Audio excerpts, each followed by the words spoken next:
I just feel like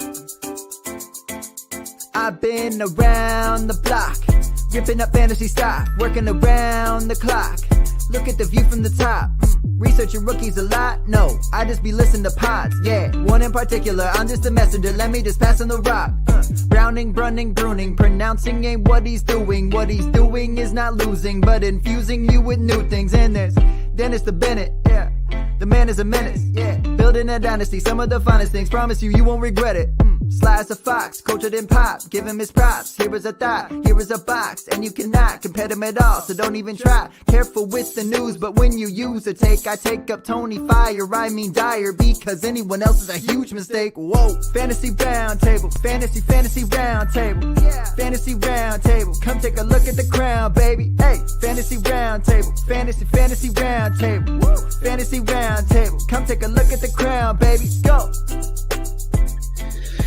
Hello and welcome to another episode of the Fantasy Football Roundtable Podcast. It is our final show of 2022 as we lead into the penultimate week of the NFL season. All three of us back together for what feels like half of 2022 it's been. But Matt, Dennis, how are you guys doing today? I'm doing phenomenal. Been moving shit all day. Sore.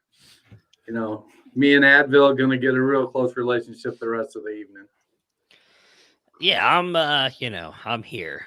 Looking forward to tomorrow's Ohio State Buckeyes game, and then just enjoying Sunday since I have nothing to play for, as me and you talked about on Wednesday. So, yeah, Dennis is holding it down for all of us. Yeah. Speaking of that, I have a team where I am greatly debating benching DeAndre Hopkins.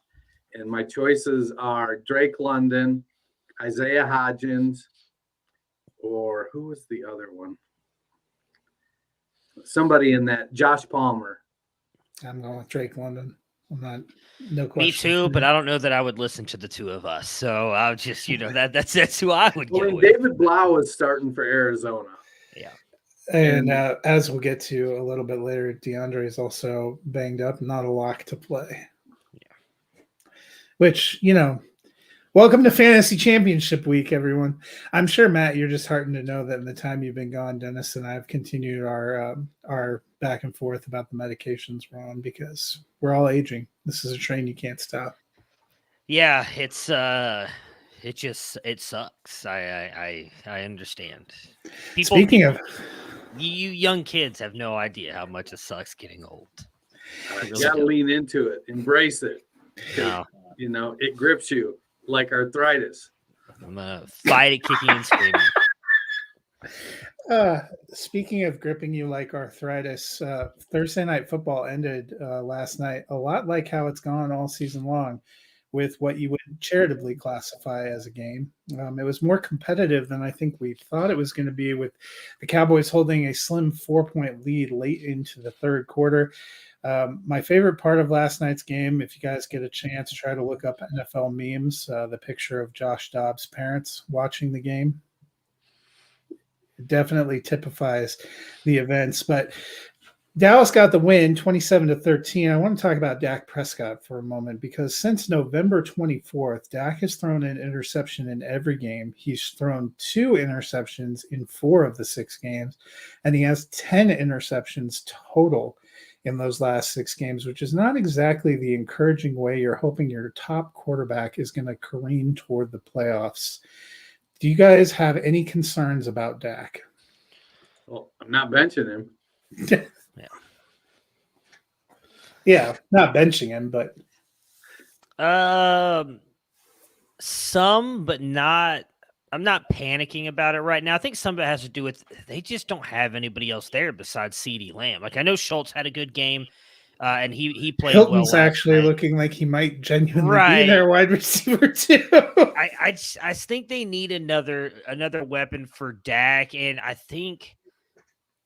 don't know if it's because of the injury, the ankle injury was that 2 seasons ago now.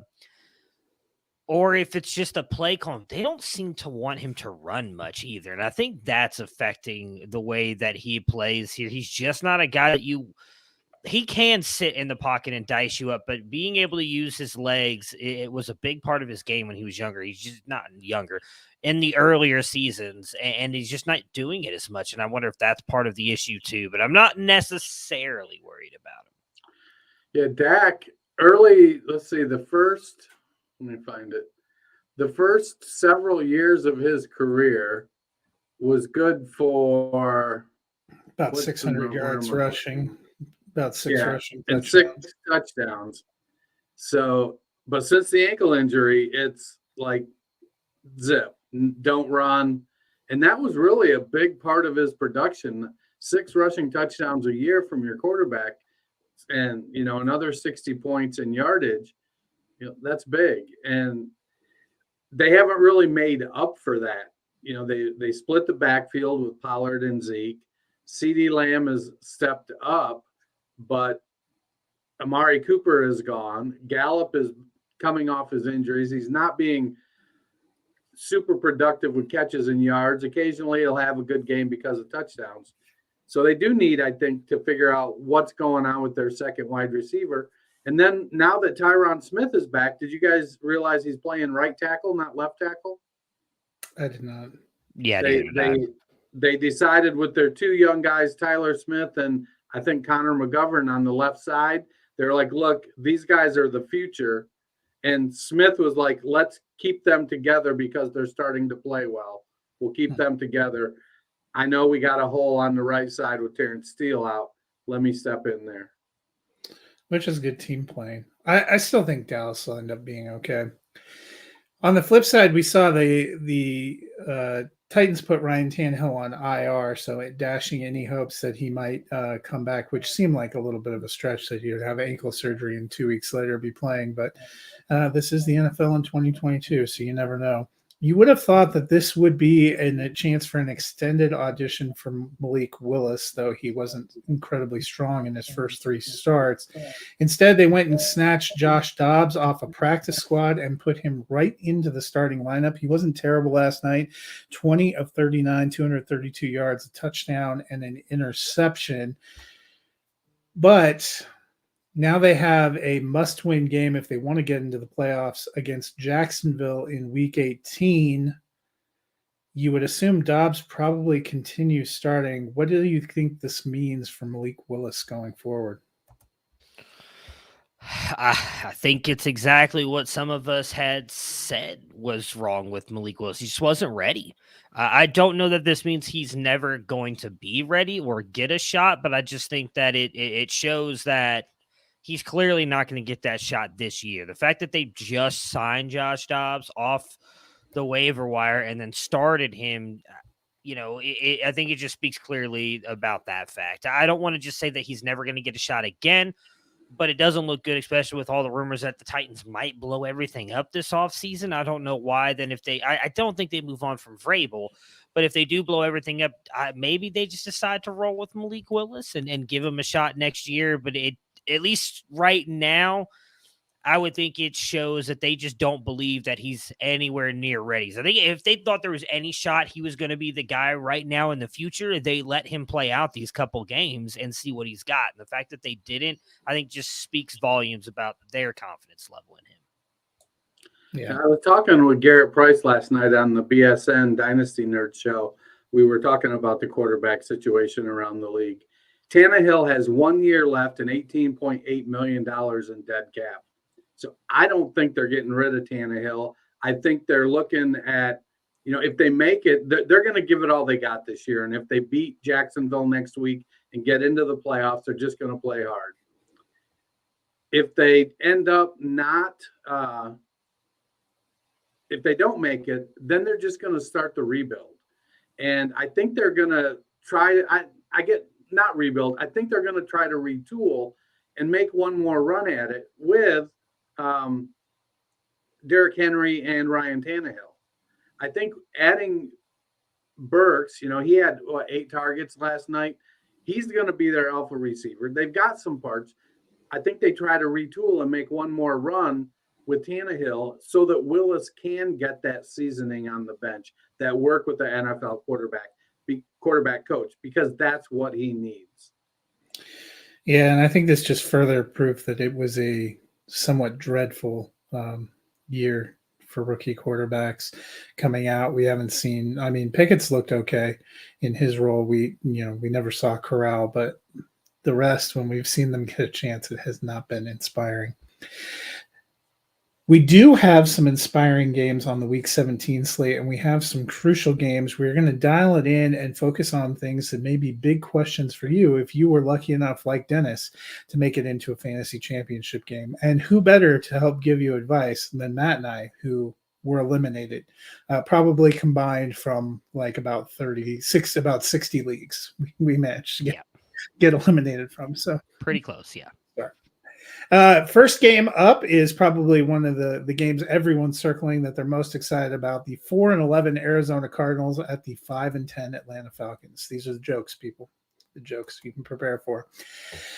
Matt, we know David Blau is starting. Last week, DeAndre Hopkins with Trace McSorley saw 10 targets, but only caught one pass for 4 yards. How are you feeling about Hopkins, who's dealing with a little bit of a back issue, and Marquise Hollywood Brown in a crucial week with David Blau? Not good at all. And I think at this point, I'd probably pivot from at least Hopkins, especially as you mentioned, dealing with the back injury. We don't even know if he's going to play, and if he is, he's going to be playing with a third string starting quarterback. Now, doesn't mean that he can't be productive. We've seen that dude has played with some of the worst quarterbacks in the league at times, and he has absolutely just destroyed and put up points. But I think at this week, I'm not taking the chance with either one of them. I'm benching them and hoping for the best, whether that's going, toward an Isaiah Hodgins, who's really kind of blown up here the past couple weeks and had good games, or someone else off the waiver wire. I'm pivoting away from Hopkins and Brown if I can. Dennis, when it comes to Atlanta, obviously you just mentioned you were trying to make a decision about DeAndre Hopkins. One of your options is Drake London, and we've seen the rookie quarterback Desmond Ridder struggle a little bit, but last week he seemed to find a rhythm with Drake London. Do you think that can continue this week? I think so. He had 11 targets in Ridder's first start, 9 targets in his second start. Probably the big deal, Arizona is not great against the run, and Tyler Algier has been playing really well. The Cardinals give up the 7th most fantasy points to running backs, the 5th most receptions, and the 7th most touchdowns to rushing touchdowns. So that makes me a little bit nervous with Ridder. Now Ridder has gotten a little bit better each week. Now he's only going into his 3rd start. But he did complete 67% of his passes last week. He hasn't thrown any touchdown passes yet. I don't think he didn't last week. But he's throwing the ball to London, which is really all we can ask for. And to me, I feel like it's finals week, and we're looking at some really terrible options, some guys who were great options that are like, oh my God, I'm like, I would have like at the beginning of the season in redraft leagues, I was grabbing Hopkins a round or two before other people because I felt like when he came back from the suspension, he was going to crush it. And he did. I didn't think it would end this way, where I'm looking at David. Now, I almost think, well, David Blau may be better than Trace McSorley, but I mean, Blau is barely a 50% passer in the NFL. He's not the answer. It's a throw in the towel game for Arizona. The only thing they have going for them is that the Falcons aren't good either. And that's the only reason they may be able to pull off a victory. So I like Drake London. He's going to get the ball, and it's out there that he may make some plays. So I am kind of right now, I'm a coin flip over London over Hopkins right now. For me, that's a toss-up. I like him. I think I like London more than Hodgins or Palmer. Yeah, and I think another thing that goes against Blau a little bit is that he hasn't been with this team all season. He's somebody they went and grabbed when they were having massive quarterback issues. I am taking the Falcons at home. As am I. So am I. On to our next matchup, the 3-12 Chicago Bears at the 7-8 Detroit Lions, who are still in the thick of the playoff race. Dennis, Justin Fields, one of the worst defenses in the National Football League in the Detroit Lions. How do you feel about firing him up this week? I feel good about Justin Fields. I was a lot more concerned until Detroit crapped the bed last week against Carolina. But when I looked at it a little bit closer, do you know the Lions give up the most rushing yards to quarterbacks in the NFL? Like, is there a better match for finals week? They give up the second most touchdowns and the most yards. If my 14-0 team has Justin Fields on the bench or on the taxi squad, and I'm really tempted to activate him. Now, my other quarterback is Josh Allen, so let's be realistic. I'm probably not. But it's real tempting because he's got a great matchup. Yeah, I have actually seen some people that have Justin Fields as QB1 this week just because of the matchup.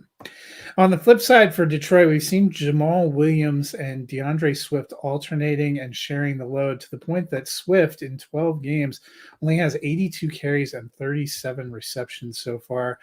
Matt, I know DeAndre Swift was a top 12 running back pick for most people preseason. Are you feeling confident in him or Williams in this championship week? Not really. Just because, as you mentioned, they're splitting the ball so much, and what makes it even worse is like Jamal Williams isn't getting as much run in between the 20s, but he's getting you at least the rushing touchdowns, but then he hasn't scored in 4 weeks. So he's not even bringing you a whole lot of points there, and Swift's not getting a chance to finish off those drives. I'm still taking a shot on Swift if I have him and playing him, and I feel comfortable playing him because Chicago gives up the fourth most points to running backs. And I do think Swift does still have the ability to break off big plays, and he is still a good receiver out of the backfield. You know, just a couple weeks ago, he had 10 points and 19 points. So it's not like he hasn't had big games, unfortunately, in between those 8, 5, and 3. So you're definitely, he's a boom bust. And if you want to move him to like a flex player, I get that. But with some of the injuries we've already had at running back and it being finals week, I don't know how you couldn't play him, because if you bench him and then he goes off for 19 points, you're going to feel really bad about yourself. So I feel much better playing Swift than I do Jamal, because he's really relied on touchdowns. But that really would be, I'd be willing to play Swift this week. I still like the Lions. I'm taking them this week to get the win at home. As am I. I'm making the homer pick. I'm going with the Lions. On to our next really close matchup, the 4-11 powerhouse Denver Broncos at the 12-3 wilting Kansas City Chiefs. The Broncos, Matt, fired their coach this week, and that led to some speculation about Russ. We've seen his receivers, particularly Jerry Jeudy, coming out and defending him. We also have seen Jerry Jeudy picking it up a little bit down the stretch. Sutton looked good last week coming off injury. And the last time the Broncos played the Chiefs, unexpectedly, was probably Russell Wilson's best game of the season. So it's championship week. They've been a crapshoot all season. But how do you feel about Jeudy and Sutton? I'm willing to play both of them in a flex spot position. I do think, as you mentioned, that this could be a big game for them. Maybe it's a galvanizing thing, letting Hackett go. Definitely don't think he was the only issue, but did seem like he was a major one. He is now gone. Seems like Wilson is going to be out there and playing. And as you mentioned, this was by far his best game, probably all season. Kansas City does give up the 7th most points to wide receivers. I think they're going to go out there and try and challenge Kansas City in Kansas City. I don't know that it'll end up being as close of a game as it was last time, but I do think Denver will put up points, so I would feel good about starting both of them. I think both can have double-digit points this week. It would be the most Denver thing all year to come out and win this game. I'm just saying. At least it wouldn't hurt us. It just hurts the Seahawks draft pick. Dennis, on the flip side, we know you're playing Travis Kelce, and both the running backs have been doing pretty well. But in this crucial championship week, how do you feel about the Chiefs' wide receivers? I mean, it's such a crapshoot. We got Mecole Hardman is out again this week, and Denver's been pretty good against the pass all season. Is this where Sky Moore steps up? MVS deep, Juju doing his thing. It's really, the stars of the show right now are Patrick Mahomes, Travis Kelce, and Jerick McKinnon. Everybody else is playing a supporting role. And while you want to try to figure out who that's going to be in Kansas City, I'm not sure if it's going to be MVS. Probably not. And he could get a deep ball and score a touchdown, but it's not like he's not a high volume target guy. Juju gets decent volume. And so I suppose if I had to play a wide receiver, I'm probably going Juju. But really, I want Kelce, I want McKinnon. Those are probably the two that I'm aiming at. I'm right there with you, and I also think the Chiefs get the win to keep pressure on Buffalo. As do I. Chiefs again. On to our next game, which is a really crucial battle in the final wild card spot in the AFC, and I know who Matt's rooting for. But the 8-7 Miami Dolphins battle the 7-8 New England Patriots. Tua Tagovailoa was confirmed to have a concussion, Dennis, so he has been ruled out. What do you expect from Teddy Bridgewater leading this offense? Teddy is a serviceable game manager. He's not known for having the biggest arm, and neither is Tua. And so it's all about the short game. As long as he has the timing with Tyreek and with Jalen Waddle, they're going to do the same things that they do. They're going to run those crossing patterns, those short patterns, go with lots of yards after the catch. I like Teddy as a backup in the mold of, Colt McCoy or something, where he's not going to come in and crap the bed. He's a professional quarterback. He just doesn't have elite traits. And so to try to get by with him for a full season at this stage of his career probably isn't great. But he can come in for a couple games and hold down the fort. I don't think it's going to – I'm not going to penalize Tyreek, and I'm not going to penalize Waddle. And who knows? Teddy might even throw the ball to Mike Gesicki. Perish the thought. On the flip side, Matt, Ramondre Stevenson has had a massively successful season, but struggled a little bit in the semifinals week last week. Do you think he bounces back here against Miami? I mean, I don't really think he has the chance to. Miami 13th against the running back, so nothing great. And as you and Dennis were just talking about Tua being out, this has a chance to be a really close game because I don't know, even with as good as the weapons are, that Miami's going to just be able to pull away from this game. So if this is a close game, I imagine that New England's going to try, as they always do, play good defense and run the ball. The only thing holding Stevenson back, at least in my opinion, is the injury because he has had a phenomenal season. We talked a little bit about how we kind of wish they had just ruled him out last week because it clearly seemed like the injury hampered him. And I know at least it screwed me in not playing D'Onta Foreman. I'm sure it screwed a lot of people who ended up playing him.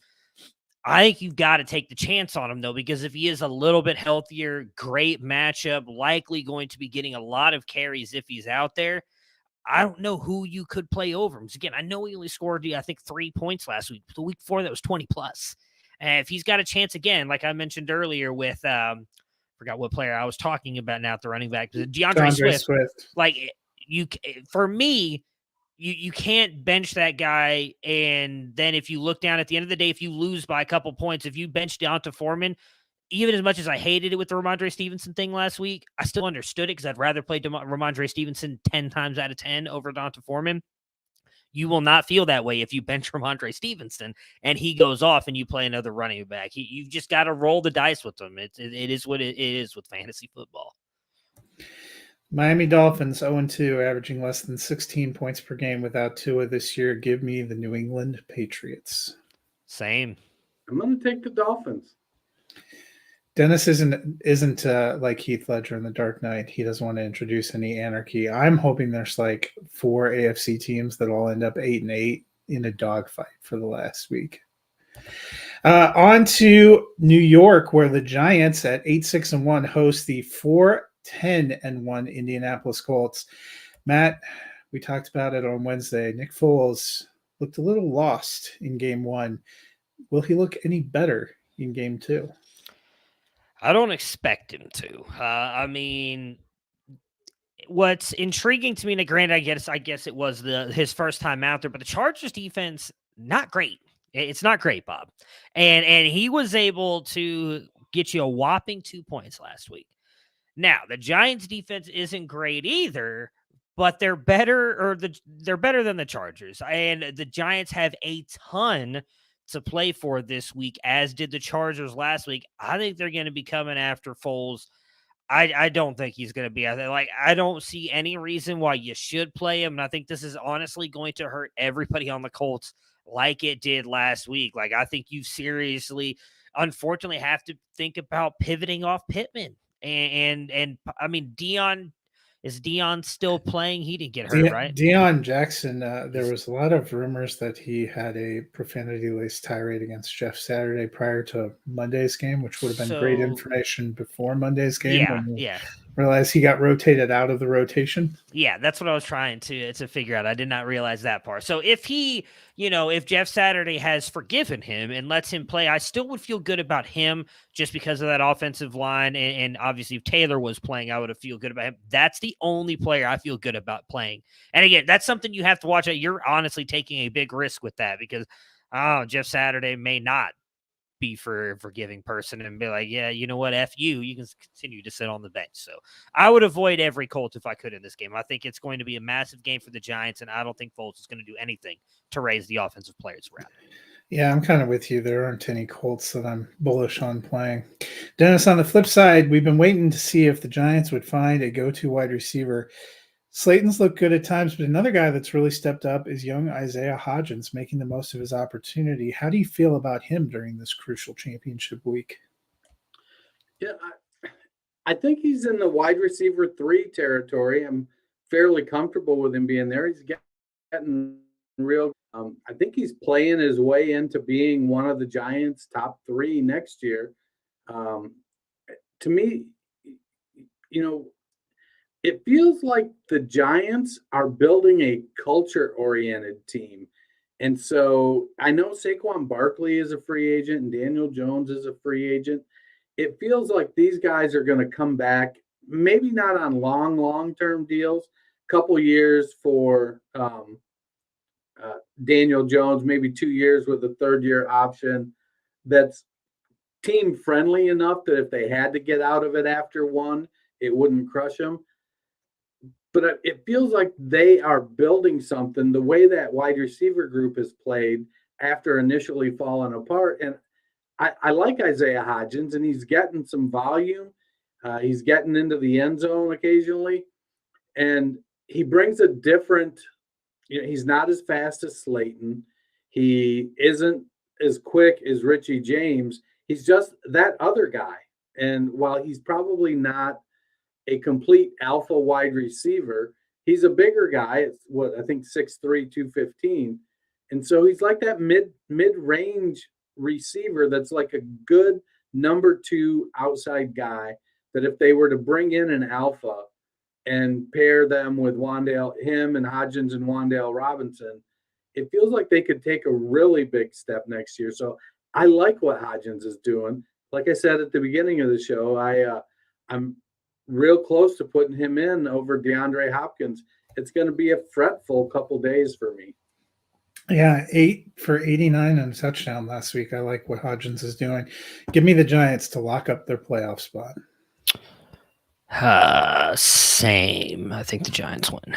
Yeah, I think Jeff Saturday is showing why you don't hire TV guys that have never been coaches. So I'm taking the Giants. Plus, I mean, he's already 0-1 on a Saturday. So if he can't even give you that, then what can he give you? The New Orleans Saints 6-9 still in the playoff picture at the 13-2 Philadelphia Eagles. Dennis, we know that the Saints offense has struggled to have the high highs and put up a lot of points. What can their defense do to try to help keep the offense in it in this one? They can hope that Gardner Minshew goes into Gardner hero mode, trying to project himself into a starting opportunity for 2023, because when he does that, he makes mistakes. And that's, the Saints are down pretty bad. There's talk about Sean Payton coming back. If Payton comes back, does Dennis Allen just go back to being the defensive coordinator? Like, what kind of Vic Fangio will be the defensive coordinator? It's crazy to me when they talk about it. I'm like, wait a minute. He left you guys. He got you in this salary cap hell, and then he's like, "Hey, peace. I'm out of here. I need a break." It's like Ross and Rachel. We were on a break, and now he's like, "Oh, hey, you cleaned all that mess up. I'm happy to be back. I'd love to come back." I know he won a Super Bowl there, and they'll probably take him back, but I think that's a terrible thing to do. So their defense is going to have to step up, and they're going to have to hope that Gardner goes into turnover mode, because I'm not sure if he's clicking like he did last week against Dallas. I'm not sure that the Saints can put up 40 points. And if A.J. Brown and Devontae Smith, Dallas Goedert, if they start to put up numbers, that defense isn't gonna, I don't know that it's gonna put the offense in a good enough position. And they're gonna need a couple touchdowns or a couple game-changing plays from defense or special teams to be able to keep up with the Eagles, I think. Sean Payton just thought he needed a year off to make that Oscar run for home team, but now that that's fizzled out, he's like, I shouldn't have bet on Adam Sandler. Matt, on the flip side, we know they waited a long time to make a decision on Hurts, even though none of us thought he was going to play. He's now officially, I saw, downgraded to doubtful, which means Minshew again. Minshew looked pretty decent last week, and more importantly, helped the three primary pass catching options for the Eagles look pretty decent. How are you feeling about Brown, Smith, and Goddard going into this championship week? I'm feeling okay about them. The interesting thing here is the Saints defense is a lot better against wide receivers and in their pass defense than Dallas is, which was not something I expected. That Dallas game it kind of became a shootout, obviously, with them losing the Eagles 34-40 to Dallas last week. Devonta had that massive game. But the Saints are one of the toughest defenses. They do not give up. I believe they are a top 18 or they're a top 10 team against the wide receivers. I don't know that Minshew's going to go out there and have a great game. I think a lot of people were hoping that Jalen Hurts was going to play because this is going to be a tough matchup, and they wanted the Eagles to kind of just play him for a little bit, keep him kind of slowly working his way back, get them a big win that they need, and then kind of move forward. Because I believe they lock up the number one seed if they win this weekend. So I expect Minshew to be fine. I do not think all three of them are going to be good, but I think you have to play all three of them because it could be an A.J. Brown game, could be a Devonta Smith game. I think Dallas Goedert will be fine at the tight end position. I'm fine playing him, but I don't think that Devonta and A.J. Brown go off in this one. I actually think it's probably Smith again. Do we know if is Marcus Lattimore playing, or is he still out injured? I believe Marshawn Lattimore did come back. Okay, so if he's out there, I imagine he's locking up more often than not with A.J. Brown. Still believe him to be a top-end defensive back, so I could see Brown having a little bit of a lesser game. But you're starting both of them anyways. I just don't think you're going to expect a massive game for all three of them because I do think Gardner Minshew could struggle some in this one. Lattimore is officially questionable, but I believe he played last week, so okay, tracking in the right direction. That being said, I think the Eagles win and lock up the 1 seed, which gives them the option to give Hurts a couple more weeks off. Yeah, I expect them to win as well, but I do think it will be close. I don't know how close it's going to be. I'm going to go the Eagles. On to a huge battle in the NFC South where the 6-9 Carolina Panthers battle the 7-8 Tampa Bay Buccaneers. And I wish I was being ironic about this being a battle for first place. Matt, Sam Darnold has looked like a man on a mission since he came back and got the starting gig, and he and new coach Steve Wilkes seem to have the Panthers playing pretty well. What are you expecting from Darnold in this crucial matchup? I mean, it's definitely going to be a tougher matchup for him than he's faced the past couple weeks. Not a great week against Seattle, who gives up, they are top 15 against the quarterback. Pittsburgh, top 20. And then obviously Detroit, his big game last week, gives up the most points to quarterbacks. Tampa Bay is top 12. That's going to be a tougher defense. And obviously, as you just mentioned, as interestingly as that is, they're battling for first place, and I don't think Tom Brady is going down without a fight, which probably means good things for Sam Darnold. I do think this means it's going to be a shootout.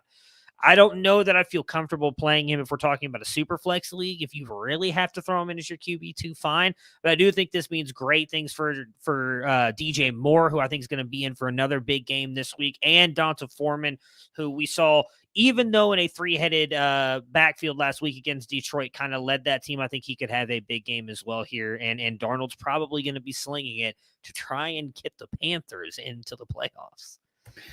Dennis, on the flip side, it has been a frustrating season if you drafted Mike Evans this year. How do you feel about him going into championship week? You've got to play him, but you're expecting wide receiver 2 numbers. His whole season would be different if it weren't for 3 touchdowns called back, 3 long touchdowns. You know, he's close to 1,000 yards for the 9th straight season. And I think the Buccaneers and Tom Brady are going to be aware of that over these next 2 weeks. So they're going to give him the opportunity to make that, to put those numbers up. The Panthers are bottom 9 in receptions, yards, and fantasy points allowed to wide receivers.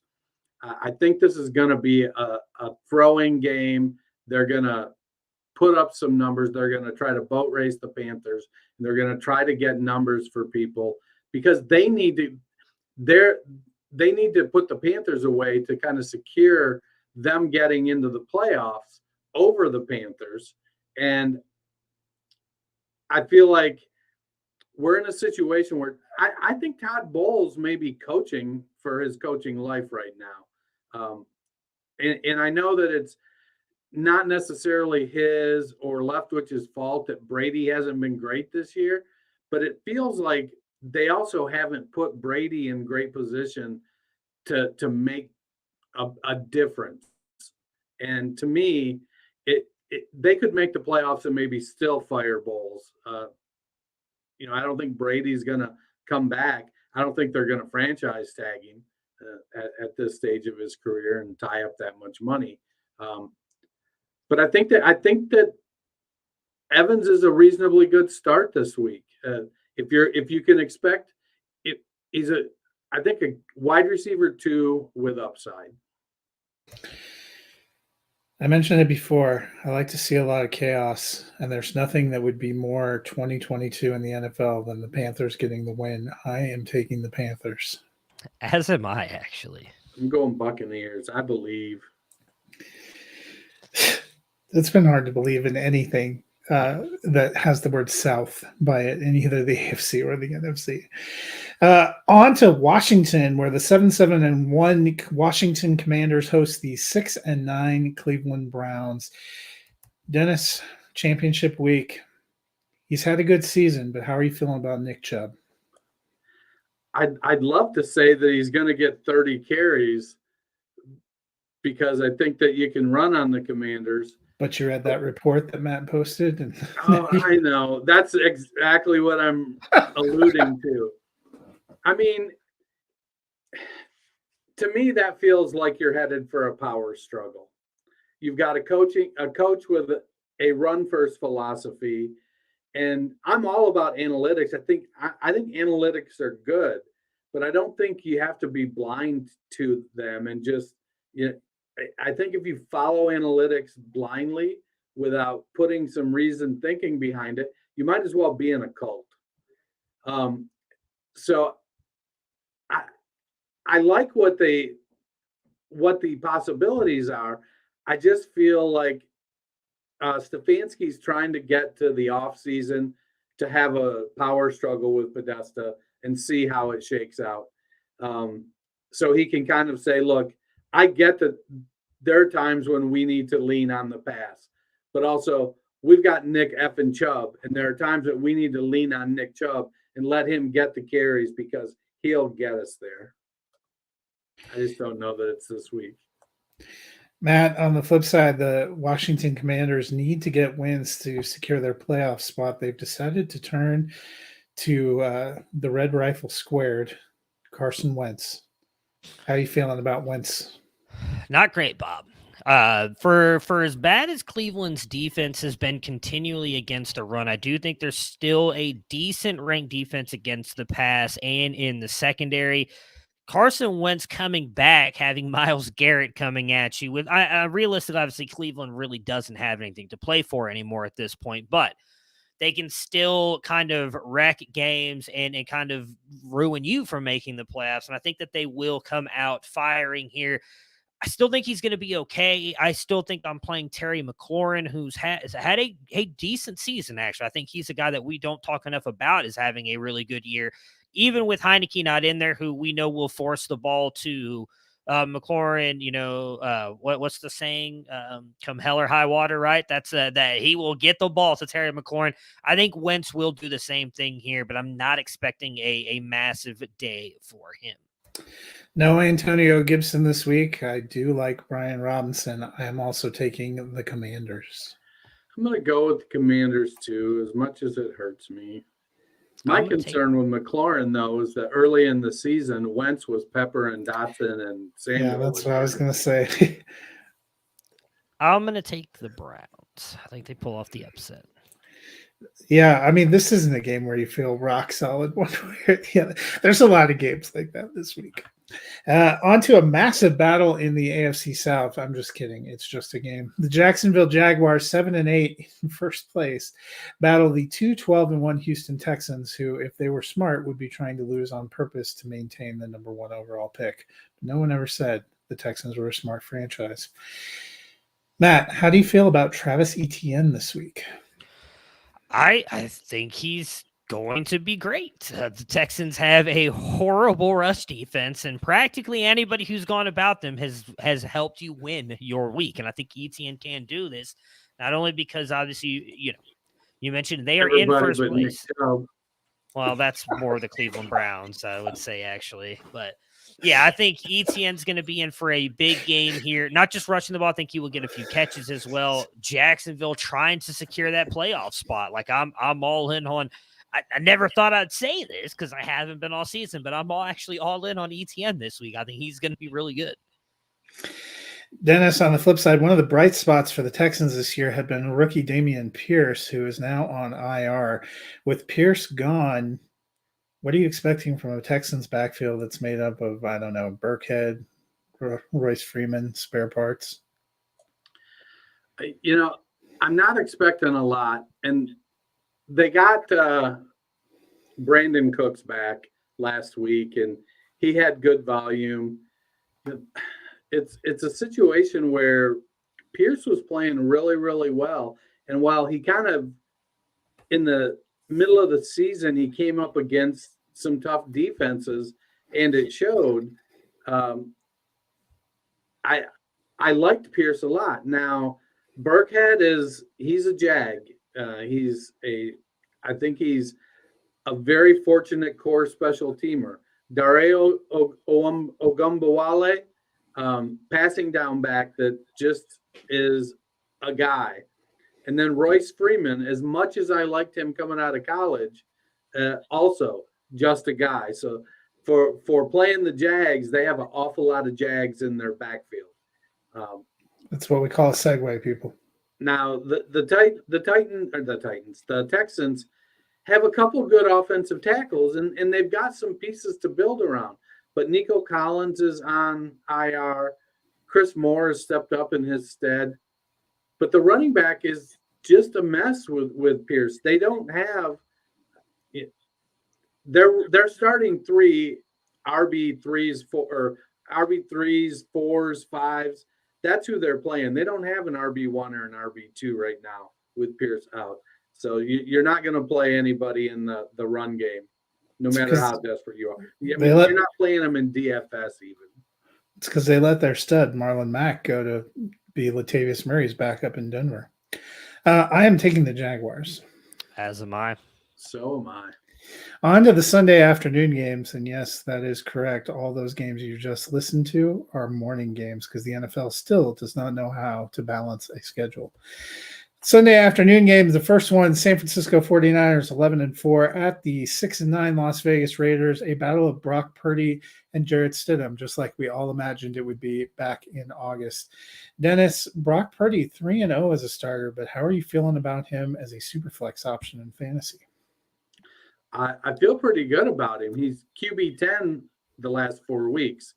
And so if you're number 2 quarterback in the Superflex League, you got for free in Dynasty, basically, and he's QB 10 over the last 4 weeks. That's pretty good. Now, he's not throwing for a lot of yards, but he's put up 2 touchdowns every week. George Kittle's making some big plays. He still doesn't have Debo, but he's got Christian McCaffrey, he's got Brandon Ayuk, he's got George Kittle, and he's got some good offensive linemen. I don't think this is what you can expect from him across a 16-game, 17-game schedule. But right now, I think if he's your QB2, you're going to ride that hot streak. Matt, on the flip side, we're getting the Jarrett Stidham experience. He seems pumped about his first start, but how are you feeling if you roster Devontae Adams or Darren Waller?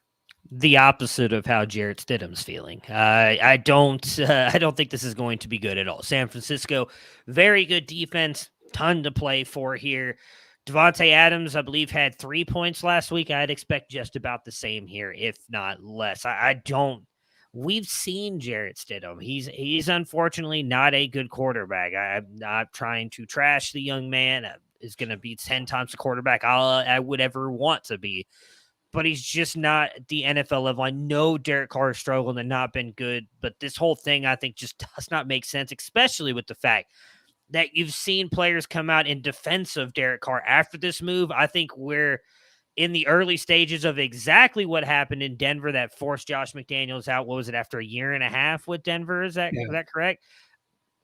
It's, I think, a really, really bad move. I don't expect this to be good at all. And unfortunately, if you've had Devontae Adams, who's honestly been amazing, practically the whole season, he's had like 2 other down weeks besides last week. He's likely not going to help you if you were somehow able to survive his 3 points last week and make a championship. Yeah, the 49ers are for real. I am taking the 49ers this week. As am I. You'd be crazy not to pick the 49ers. On to one of the more compelling matchups of Sunday, the 7-8 Jets at the 7-8 Seahawks, both of them fighting for their playoff lives. Matt, Mike White is back. In the 3 games he started, he was quarterback 10. How are you feeling about Mike White this week?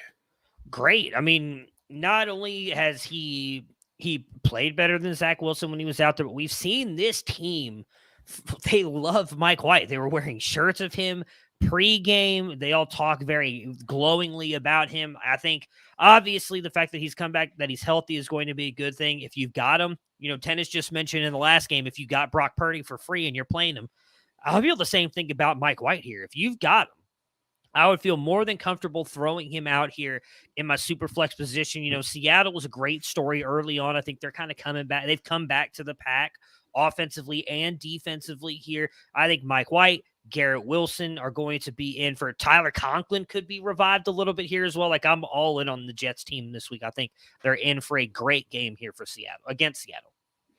Dennis, on the flip side, a must-win game for Seattle. Ken Walker has been great when he's played. He's officially listed as questionable, but he has gotten in a couple limited practices. I know it's a tough defense. How would you feel about Walker in a championship week? He's one of the 24 best running backs, so you're going to start him. He's going to get the opportunity, and as long as he can stay healthy, he may be productive to an extent. I mean, the Jets are in the bottom half of rush yards given up, so they don't give up a lot of yards.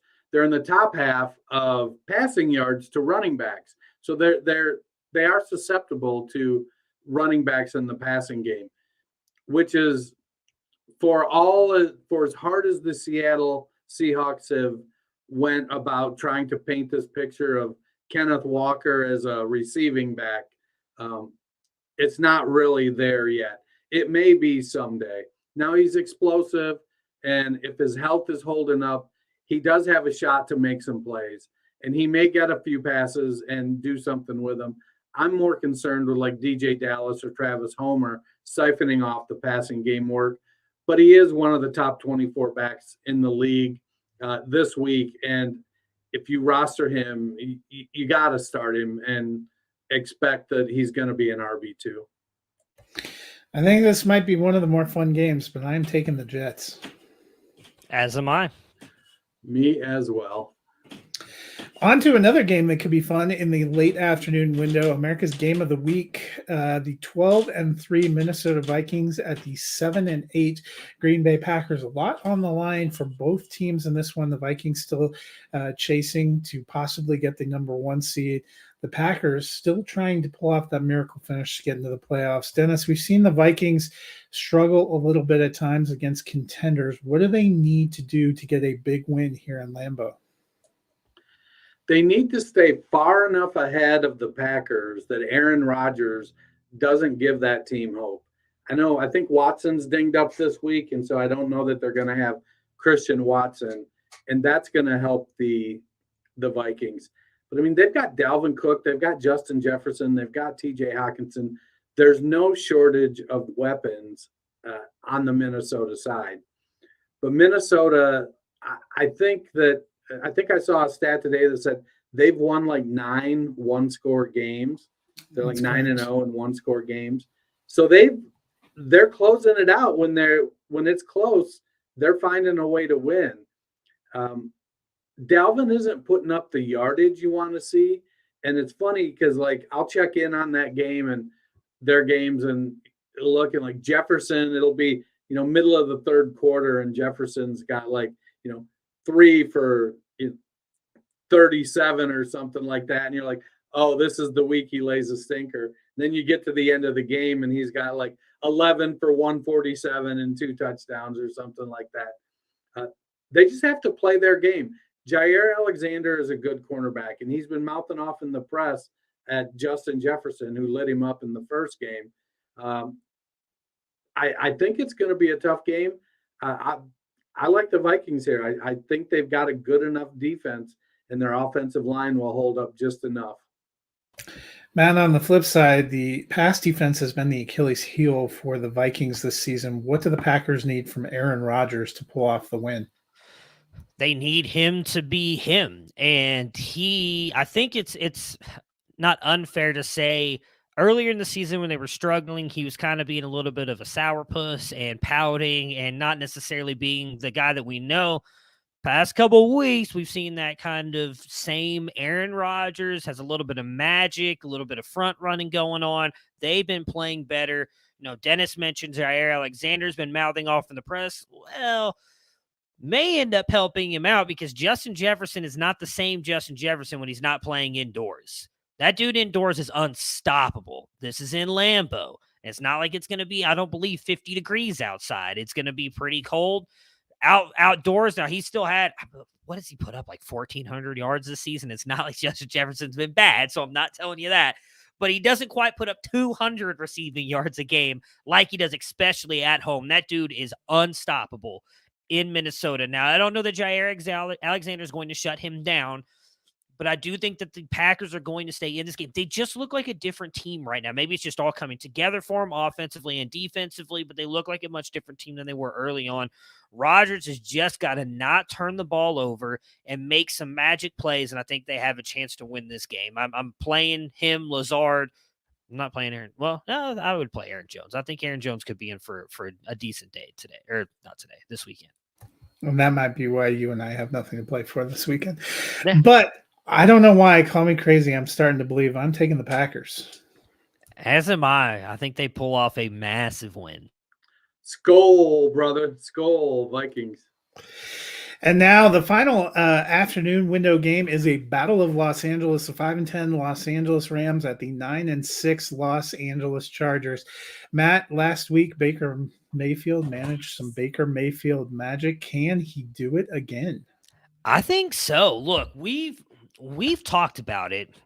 I don't know that you guys necessarily agree with me. I think that you do.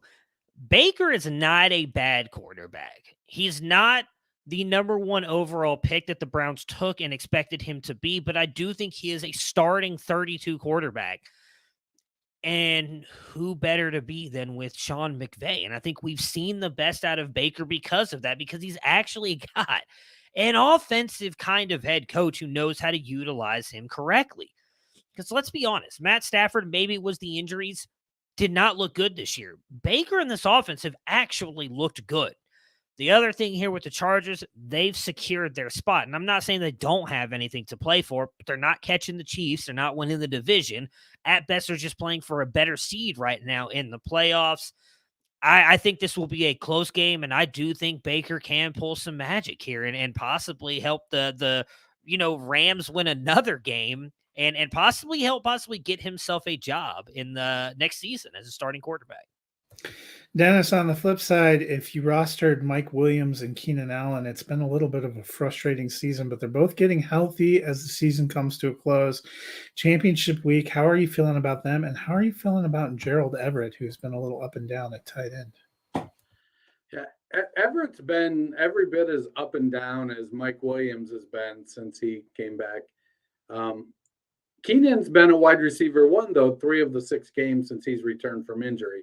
I'm all in on Keenan. I think he has the potential to really to win your league for you, to the point where with Williams and Keenan healthy now, as much as I've enjoyed playing Josh Palmer all season, I'm hesitant now because at best he's going to be number 4. He's going to be behind Williams. He's going to be behind Keenan. He's going to be behind Eckler, and he's going to probably be splitting with Everett and Josh Palmer. So I'm a little bit out on that. But the Rams are pretty good against the tight end, so I'm a little off of Everett. But their bottom 9 against, I'm gonna, if I have Williams, I'm trying to find a way to fit him into my flex spot. Keenan, I'm starting him at wide receiver. I think he's primed to be a top 24. Williams can be a top 24, but he's just so much more volatile that it does scare me. Yeah, and I think Baker's going to have another decent game, but I am taking the Chargers. As am I. Chargers for me. On to the Sunday night football game, which NBC flexed into primetime. The 7-8 Pittsburgh Steelers at the 10-5 Baltimore Ravens. Dennis, how do you feel about Deontay Johnson and George Pickens if you're going into a championship week? Meh. I mean, the last 5 games, Deontay is wide receiver 18, but he's a little bit volatile. He's not having as consistent of a season as I think we would have expected. But also he's playing with a rookie quarterback. There's been injuries and a couple quarterback changes. They did trade away Claypool. So it's been up and down. Pickens is wide receiver 40. He's living off of a couple really spectacular catches right now. I think if Pickens craps the bed this week, maybe target him in trades in the offseason in Dynasty. See if you can get him. I like what Pickens brings to the table. I just think the team as a whole needs to do some growing, come together a little bit, rally around. I mean, they've got a great tight end in Freiermuth. They need to invest in some offensive line. Najee Harris is a really good running back, and Jaylen Warren is a solid backup. I think that Deontay is playable, but I'm really scared about playing Pickens. Deontay is definitely a flex. Maybe a wide receiver 3 is where I'm comfortable with, and he's got upside. Pickens a little more nerve-wracking, though. Matt, on the flip side, we know Lamar Jackson's out again, which means Tyler Huntley, and that has not been great for Mark Andrews. He's one of the best players by skill at the position, but how are you feeling going into this crucial week? I mean, I'm not feeling great about him, but you have to play him because he has a chance to blow up. It's been weird because Tyler Huntley, last year when Lamar was out, like Mark Andrews went off with him I believe it was at least 3 games over 100 yards. He had 80-something yards against Pittsburgh in the finale last year with Tyler Huntley at quarterback. But this year, like, he has not amassed more than like 50, 60, or he had like 80 yards earlier against Jacksonville, but that was a bad defense. Steelers obviously are not that. They are one of the top defenses against the pass. So you've got to play him. I think he's going to, if he scores a touchdown, he's really going to come through for you. But it's just this Baltimore team in general. They've been a weird team, weird vibe around that team. I don't know what to think about him. Tyler Huntley has definitely struggled, but you can't bench Mark Andrews unless you have Travis Kelce on your team, and then feel great about benching him. Outside of that, I don't know who else, or George Kittle, I guess, because who's been amazing so far at the back end of this season. But I just don't see how you can bench Mark Andrews because, yeah, he's only given you, 9, 9, 7, 2, 4, and 6 since the bye week here with Tyler Huntley at quarterback. But would it really shock any of us if he went off for 20-plus points this weekend against Pittsburgh in a must-win for Baltimore? No, it wouldn't. I'm believing in the power of Mike Tomlin. I'm taking the Steelers. Ooh. I'm going with the Ravens, despite the fact that, I'm going with the Ravens at home, despite the fact that the last 3 games with Tyler Huntley, Mark Andrews is tight end 22. I'm going to take the Ravens, officially ending Tomlin's 500 or better streak. Alone on an island. That's all right. On to the Monday night game, which it's the last Monday night game of the regular season. Don't forget, we do the final Monday night game of the season is actually Wild Card Weekend. But they saved a really good one. Unlike Thursday night football, they saved a really good one for the last regular season Monday night game. We have the 12-3 Buffalo Bills at the 11-4 Cincinnati Bengals. Matt, Buffalo is currently sitting as the number 1 seed, but there have been some questions about their ability to win big games. How important is it for them to go into Cincinnati and then maintain their spot atop the AFC? It's massive because I think they want that bye. They do not want to have to go through Kansas City. Even though I think they win that game last year, if they just get a shot, playoff rules changed because of Josh Allen and what happened in that game. But I do think they want you to have to come through Buffalo to get to the Super Bowl, and I think they are going to be ready to go in this game. It's going to be a great matchup. I think it's the best matchup of the entire weekend. Cincinnati doesn't have a ton to play for right now, but how crazy would it be if Denver upsets Kansas City earlier in the day and all of a sudden they're sitting there at 12-4?